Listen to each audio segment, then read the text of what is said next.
Earth signs, tignan po natin kung ano ang mensahe para sa iyo ngayong araw. Keep in mind po na ito ay general reading lamang, so hindi po lahat ay makaka-relate. So be open-minded. Sa mga hindi pa po nakasubscribe dito sa ating channel, please subscribe na po kayo. And palike na din po ng ating video. At sa mga nais naman po mag-avail ng ating private readings, Lucky Stones and Amulet, makikita nyo po yung link sa description box below. So, mask.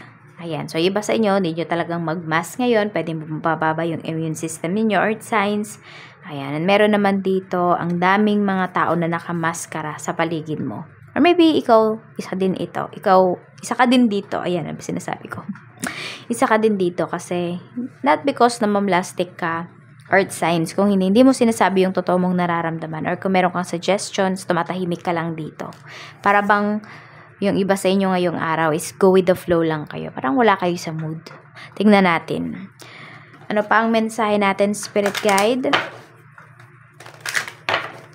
For Earth signs. Taurus, Virgo, Capricorn, Sun, Moon, Rising, and Venus. Meron tayo ditong peace. Ayan, kasi gusto mo katahimikan lamang. Kapag Earth signs, 'di ba? Nilalabas mo talaga yung saloobin mo, iba yung nagiging dating sa ibang tao. Ayan, sabi, peace comes from remembering that only love is real. Spread your wings. Ayan.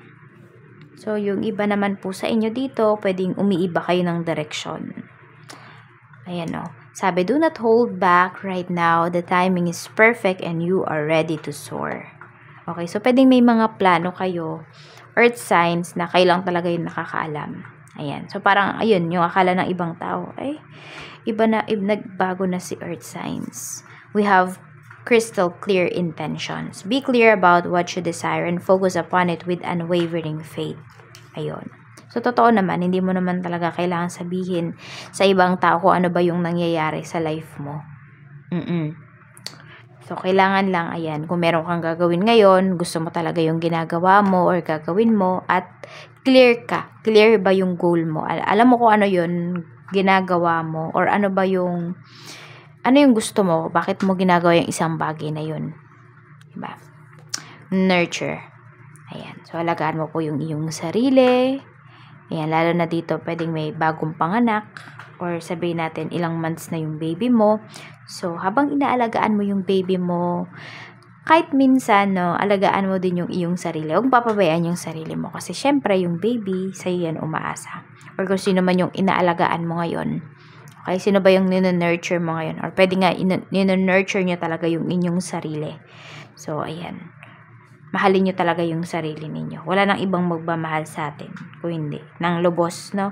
Kung hindi yung sarili natin. Tayo lang din makakaintindi sa sarili natin, earth signs. Kaya intindihin mo yung sarili mo. Yan, kung gusto mo ng peace ngayong araw na to, ng peace of mind, okay lang. Kahit nandyan ka sa bahay, kahit wala kang kinakausap, okay lang yan. Okay? Mas pahalagahan mo yung feelings mo ngayon. Tignan natin kung ano pa yung mensahe para sa'yo. Spirit guide, mensahe pa natin.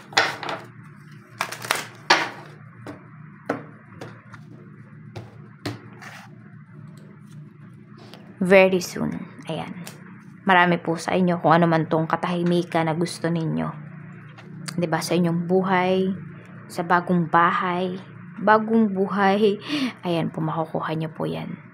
When you're asking for, what you're asking for will happen soon in a happy way. Ayan po. So, expect nyo na may good news kayong marireceive na magbibigay po ng katahimikan sa inyo, ng peace of mind sa inyo.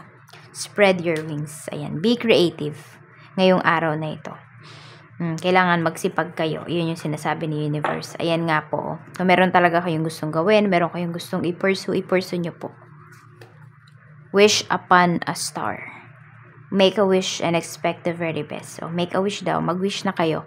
Earth signs. Ano ba yung wish ninyo? Sabi ni Universe. Basta maging clear kayo. Ayun.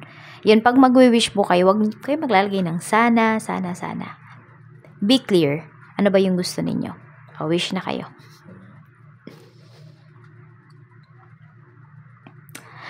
Okay. What is nurture? Brothers and sisters. Ayan po. So, diba sabi ko, kayo lang yung magmamahal sa sarili ninyo. Ayan. Meron din pala, mga kapatid po ninyo. Pero minsan kasi, diba, sa mga magkakapatid, di naman talaga lahat nagkakasundo. Pero sabi, to get along with others, see the love and the best within them. So, wag yung negative kasi yung tignan ninyo. If may nagawa sa'yo yung taong yun, diba, baka naman nagbago na talaga siya. Pero, syempre, kailangan may boundaries na din yan. Yun lang, basta wag kayong basta-basta magtitiwala. Tignan nyo din naman. Pero tignan nyo din kung ano ba yung positive dun sa tao na yun. Ayan. Pero wag kayong maging bulag-bulagan dun sa mga negatives na ginawa nila sa'yo. If ever mayroon man. So, tingnan po natin kung ano pa yung mensahe para sa'yo pagdating naman sa trabaho. Spirit guide, pagdating naman po sa trabaho, kamusta po si Earth signs? Taurus, Virgo, Capricorn. Tignan natin.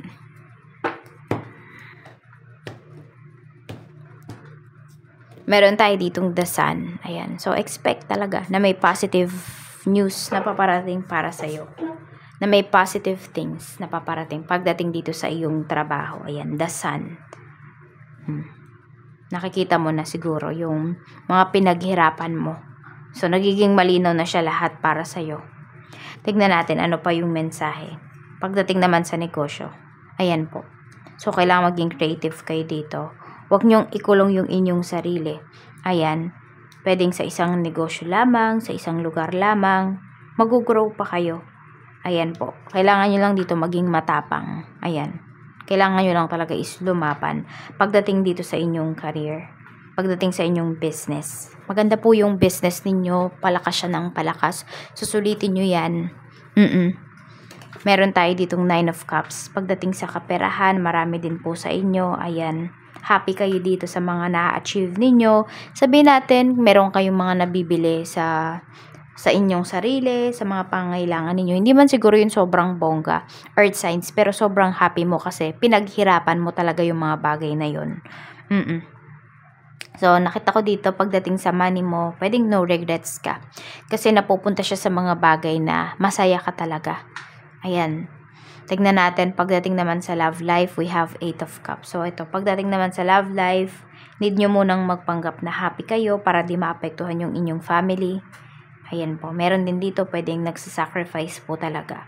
So, meron dito, pwedeng pinaalagaan nyo yata sa family members nyo or sa kunwari sa kapatid ninyo, mga kapatid ninyo, yung inyong mga anak. Kasi need ninyong mag-sacrifice. So, di nila nararamdaman na malungkot ka, pero deep inside, nalulungkot ka talaga. Kasi pwedeng ayaw mo talaga silang iwan. Kaya lang, no choice ka. Yan. I mean, by choice ka naman na magstay dito. Kaya lang, syempre, alam mo na, hindi mo mabibigay yung mga pangangailangan nila. And syempre, ayaw mo naman makita na nagugutom yung family mo. So, ayan, 8 of Cups din.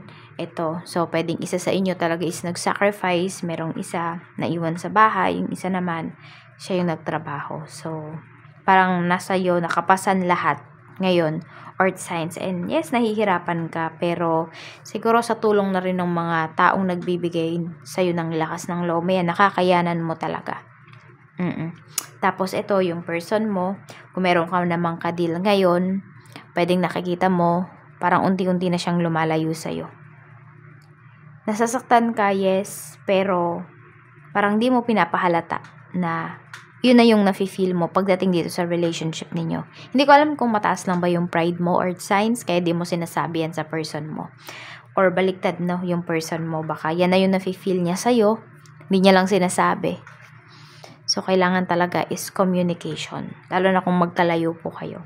So, i-build nyo yung friendship, i-build niyo yung magandang communication sa relationship po ninyo para mag-work out talaga siya. Kasi, nakita ko naman dito, pwedeng mahal nyo talaga yung isa't isa.